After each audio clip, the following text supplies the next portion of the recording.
Hello guys, welcome back to my channel. So guys, आज मैं आपके लिए लेके आया लव नेक्स्ट डोर के एपिसोड 9 के एक्सप्लेनेशन। सो एपिसोड के स्टार्टिंग में ना हमें यहाँ पे फ्लैशबैक का सीन दिखाया जाता है जहाँ की ह्यूना ह्यूंजन से कह रहे थे कि चलो ना वेकेशन पे चलते हैं, लेकिन इसी दौरान ना यहाँ पे ह्यूंजन ने उसे शादी के लिए प्रपोज कर लिया था। तो यहाँ ह्यू ने भी ना उसे हाँ कर दिया था शादी के लिए और ये दोनों ही ना काफी खुश लग रहे थे। लेकिन वही फिर कुछ देर बाद उसे पता चलता है कि उसे ना स्टेज 2 स्टमक कैंसर है। तो वही ह्यू यहाँ प्रेजेंट सीन में ना जिस हॉस्पिटल में थी उसी हॉस्पिटल में ना उसके डैड भी काम करते हैं, इसलिए वो ना घबरा गई थी और उनके आने से पहले ना वो वहाँ से जाने लगती है। लेकिन तभी यहाँ पे डॉक्टर आके कहता है कि तुम अभी नहीं जा सकती, तुम्हारी रिपोर्ट अभी आने की है। लेकिन यार ह्यू कह रही थी कि मैं ना रिपोर्ट बाद में आके ले लूंगी और वो ना वहाँ से चली गई थी। लेकिन बाहर ना यहाँ उसका ह्यूंजन इंतजार कर रहा था। लेकिन वही ना सियोंग भी वहाँ आ गया था और ये दोनों ना आपस में बहस करने लग गए थे कि ह्यू ना किसके साथ जाएगी। तो यार ह्यू ना सियोंग के साथ उसके घर चली गई थी और वो ना यहाँ पे उसके लिए उस कार का डोर भी ओपन करता है। तो ये देख के ना ह्यू शॉक हो गई थी कि तुम ऐसे क्यों बर्ताव कर रहे हो, अचानक से मुझे इतनी प्रिंसेस ट्रीटमेंट क्यों दे रहे हो। तो यार सियोंग उससे कहता है कि ह्यूंजन भी तुम्हें ऐसे ही ट्रीट करता है ना। तो यार हमें फिर फ्लैशबैक में दिखाया जाता है कि ह्यू ने ना ह्यूंजन को जब बताया था कि उसे स्टेज 2 स्टमक कैंसर है, तो ह्यूंजन ने ना उसे काफी ज्यादा सपोर्ट किया था। उससे कह रहा था कि हम दोनों ना मिलकर इसका सामना कर लेंगे, तुम टेंशन मत लो। और शायद ना तुम्हें ये बात अपने पेरेंट्स को भी बता देनी चाहिए। लेकिन यार ह्यू ना मना कर देती है क्योंकि उसकी तो हिम्मत ही नहीं हो रही थी उन्हें ये सब बताने की। तो वही प्रेजेंट सीन में ना यहाँ सियोंग और मोयोंग ना बेसबॉल खेल रहे थे और यहाँ वो काफी ज्यादा गुस्से में भी था। तो यहाँ मोयोंग उससे पूछ रही थी कि क्यों, क्या हुआ। तो सियोंग उसे बता रहा था कि वो ना ह्यूंजन से काफी ज्यादा जेलस फील करता है और उसके ऊपर काफी ज्यादा गुस्सा भी है वो। और कह रहा था कि पहले तो मैं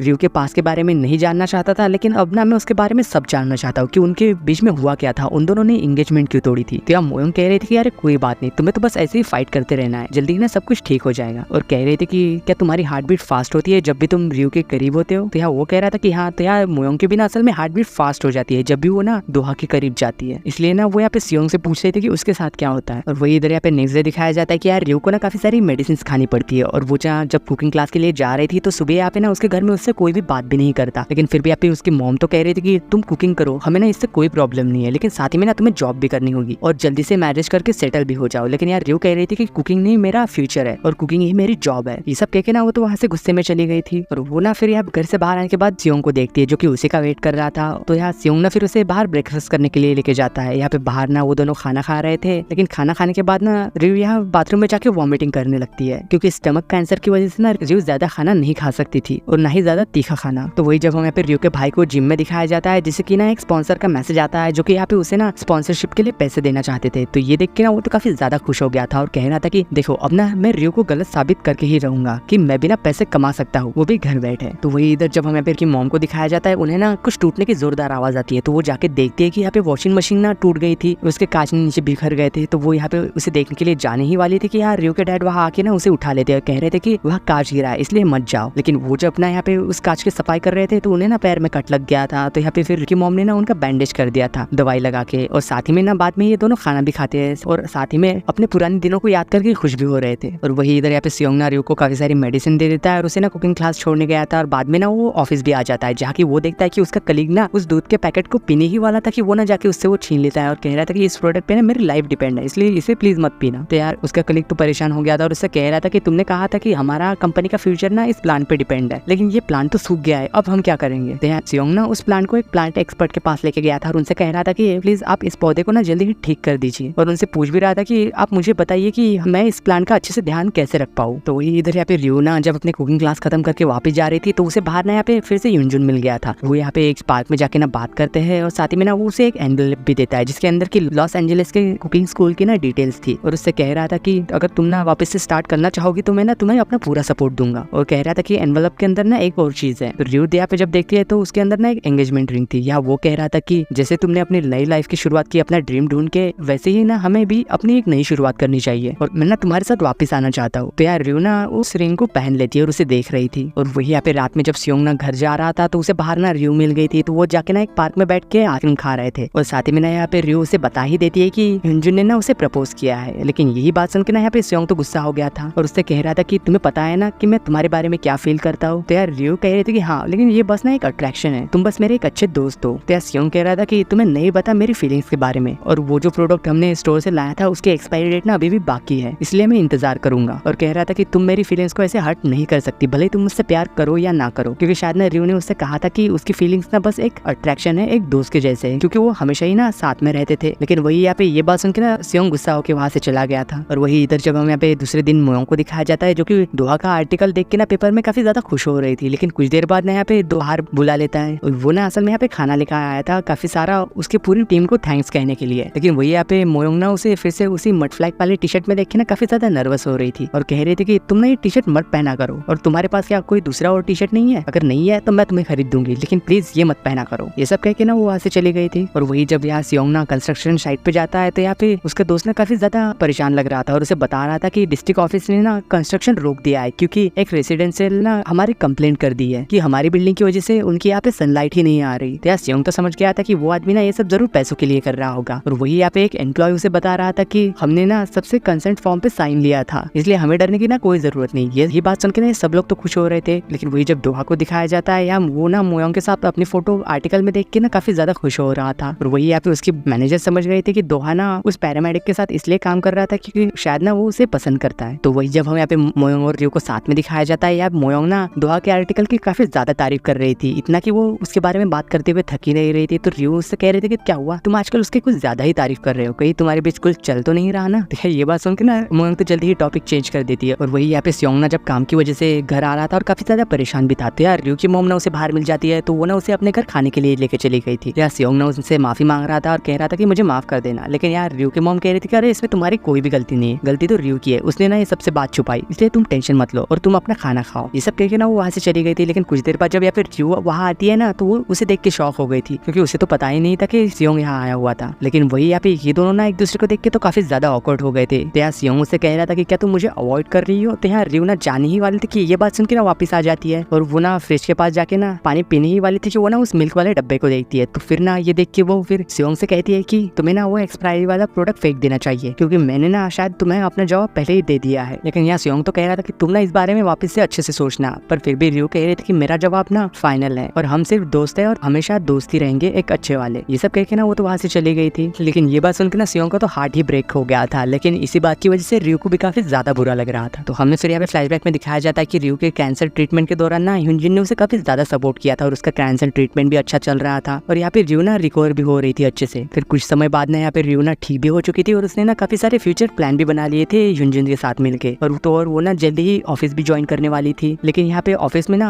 उसके कलीग उनका काम ना यहाँ पे रियो से करवाते थे और उसके ऊपर हंसते भी थे कि ये कैसी लड़की है, इतना ज्यादा काम करती है। यही बात करते हुए ना यहाँ पे रियो ने ना उन सबको सुन लिया था। इस वजह से ना वो काफी ज्यादा डिप्रेशन में चले गई थी क्योंकि अभी अभी उसका कैंसर ट्रीटमेंट हुआ है और काम की प्रेशर की वजह से ना उसे कुछ भी अच्छा नहीं लगता था। इसी दौरान यहाँ पे ह्यूनजिन उसे एक पार्टी में चलने के लिए कह रहा था, लेकिन वो ना उसे मना कर देती है। तो इसलिए ना वो यहाँ पे ह्यूनजिन अकेला ही पार्टी में चला गया था। लेकिन वही बाद में ना जब यहाँ पे रियो को ना घर पे अच्छा नहीं लगता तो वो ना वही पार्टी में उसे ढूंढने चली गई थी। तो वो यहाँ पे देखती है कि ह्यूनजिन ना शायद किसी को किस कर रहा था। लेकिन जैसे वो यहाँ पे जाके देखती है ना, तो यहाँ ह्यूनजिन ना उस लड़की का असल में लेंस ठीक कर रहा था आँख का। लेकिन वही यार रियो को अचानक से वहाँ देख के ना ह्यूनजिन को तो काफी ज्यादा गुस्सा आ गया था क्योंकि इस वजह से ना उसके सभी दोस्तों के सामने उसे काफी ज्यादा एम्बेरसमेंट होना पड़ा। इसलिए वो घर आके ना उसके ऊपर काफी ज्यादा चिल्ला भी रहा था और उसे काफी कुछ सुना भी देता है, जिस वजह से यहाँ पे रियो ना काफी ज्यादा हर्ट हो जाती है क्योंकि वो ना पहले से ही काफी ज्यादा परेशान थी और इन्हीं सब चीजों की वजह से ना उसने यहाँ एंगेजमेंट भी तोड़ दी थी। तो हमें फिर से यहाँ पे प्रेजेंट वाला फ्लैशबैक दिखाया जाता है जब यहाँ पे ह्यूनजिन ने ना उसे रिंग देकर प्रपोज किया था। लेकिन यार रियो ना अपनी रिंग निकाल के उसे वापस कर देती है और कह रही थी कि हमारे बीच में ना सब खत्म हो चुका है, तुमने मेरा बहुत साथ दिया और मुझे काफी सपोर्ट भी किया, लेकिन हमारे बीच में जो भी था ना काफी अच्छा था पहले, लेकिन अब हमारे बीच में ना कुछ भी नहीं है और ना ही वो पहले वाला समय कभी भी वापस आ सकता है और मुझे भी नहीं पता कि मैं कितने साल और ठीक रहूंगी, इसलिए मुझे ना मेरी लाइफ में अब प्यार नहीं चाहिए। तो हमें यहाँ पे फिर प्रेजेंट पे दिखाया जाता है कि इसी वजह से ना रियो ने सियोंग को मना कर दिया था उसके कैंसर की वजह से, क्योंकि उसे अभी भी डर लग रहा था कि शायद ना उसका कैंसर कभी भी वापस आ सकता है, इसलिए ना उसने सियोंग को मना कर दिया था। तो वही जब नेक्स्ट डे हमें यहाँ पे दोहा को दिखाया जाता है, उसे ना काम की वजह से बाहर जाना था, इसलिए वो ना यहाँ पे अपनी बेटी को मोयोंग के यहाँ छोड़ने चला जाता है क्योंकि मोयोंग की मॉम ने ना उसे पहले ही कह दिया था कि अगर कोई काम हो तो मेरे पास जरूर आना। लेकिन वही यहाँ पे मोयोंग जब उसे देखती है तो वो कह रही थी कि मेरी मॉम तो शॉप गई हुई है, तो एक काम करो तुम ना अपनी बेटी को शॉप लेके चले जाओ क्योंकि मुझे भी अभी ऑफिस जाना है। ये सब कह के ना यार दोहा फिर उसे उसकी मॉम के पास लेके आ गया था और वही ना ये सभी लोग ना यार दोहा की बेटी से मिलकर काफी ज्यादा खुश हो रहे थे। और वही इधर हम यहाँ पे रियो के भाई को जब दिखाया जाता है, यहाँ पे उसके जिम ओनर को ना जब ये बात पता चलती है कि उसका यानी कि रियो का भाई ना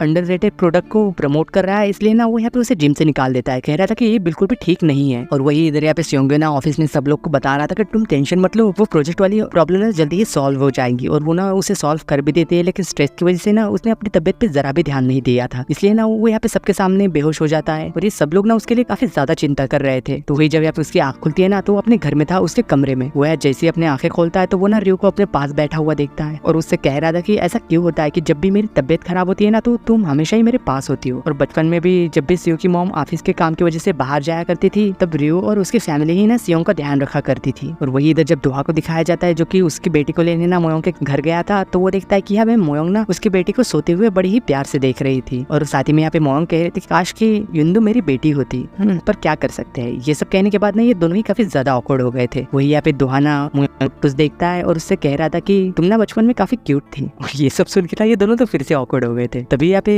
मोयोंग की मॉम ना इन सभी लोगों को खाने के लिए बुला लेती है। और वही इधर जब यहाँ पे सियोंग को दिखाया जाता है, उसकी जब यहाँ पे अच्छे से नींद खुलती है तो वो देखता है कि यहाँ पे रियो ना उसके बगल में सो रही थी। और वही जब वो जाग जाती है ना तो उससे पूछ भी रहा था कि तुम यहाँ क्या कर रही हो। तो वही यहाँ पे रियोंग कह रही थी कि मोयोंग ने मुझे बताया था कि तुम्हारी तबियत खराब है और तुम ना बेहोश भी हो गए थे, इसलिए मैं तुम्हारा ख्याल रखने के लिए आई। वो यहाँ पे उसके लिए जब फ्रिज से खाना लेने चली गई थी, तभी यहाँ पे सियोंग ना रियो के बैग में ना कुछ एनवलप देखता है। वो जब यहाँ पे खोल के देखता है तो ये किसी हॉस्पिटल की स्टेज 2 के कैंसर वाली रिपोर्ट थी। और उसे पता लग जाता है कि शायद ना रियो को कैंसर है। और यहाँ पे जब रियो वहाँ आती है ना तो वो भी ये देख के शॉक हो गई थी। उसने ना उसकी रिपोर्ट पढ़ ली है। तो यहाँ वो तो कह रहा था कि शायद ना ये गलत है, यहाँ पे गलती से तुम्हारा नाम आ गया होगा। लेकिन वही जब ये बात ना वो रियो के मुंह से सुनता है तो वो ना काफी ज्यादा शॉक हो गया था कि ऐसा कैसे हो सकता है। और उससे पूछ रहा था कि तुमने इतनी बड़ी बात हमसे क्यों छुपाई, तुम मुझे अपने दोस्त मानती हो लेकिन सभी चीजें ना अकेले सहती जा रही हो। ये कहते हुए ना वो काफी ज्यादा सैड हो रहा था और उसके ऊपर काफी चिल्ला रहा था, यानी कि उसे एक तरह से डांट रहा था। या फिर रियो ना उसे समझाने की कोशिश कर रही थी कि मेरा कैंसर ना ठीक हो चुका है, मैंने यूएस में ही सर्जरी करवा ली थी, इसलिए तुम टेंशन मत लो। लेकिन वही यहाँ पे उनकी ये बातें ना रियो और सियोंग के मॉम ने भी सुन ली थी। और वो यहाँ पे आके कहती है कि कैंसर, किसे कैंसर हुआ है। तो यार रियो जब उसकी मॉम को बताती है कि मुझे, तो ये सुन के ना उसकी मॉम भी काफी ज्यादा रोने लग गई थी और वो उसे गले लगा लेती है। तो यार रियो भी ना फिर उसकी मॉम को गले लगते ही ना काफी ज्यादा रोने लग गई थी, क्योंकि वो भी ना किसी को ये बात बताना चाहती थी और काफी ज्यादा रोना चाहती थी किसी के गले लग के। और इसी सीन के साथ लव नेक्स्ट डोर के एपिसोड 9 की एंडिंग होती है।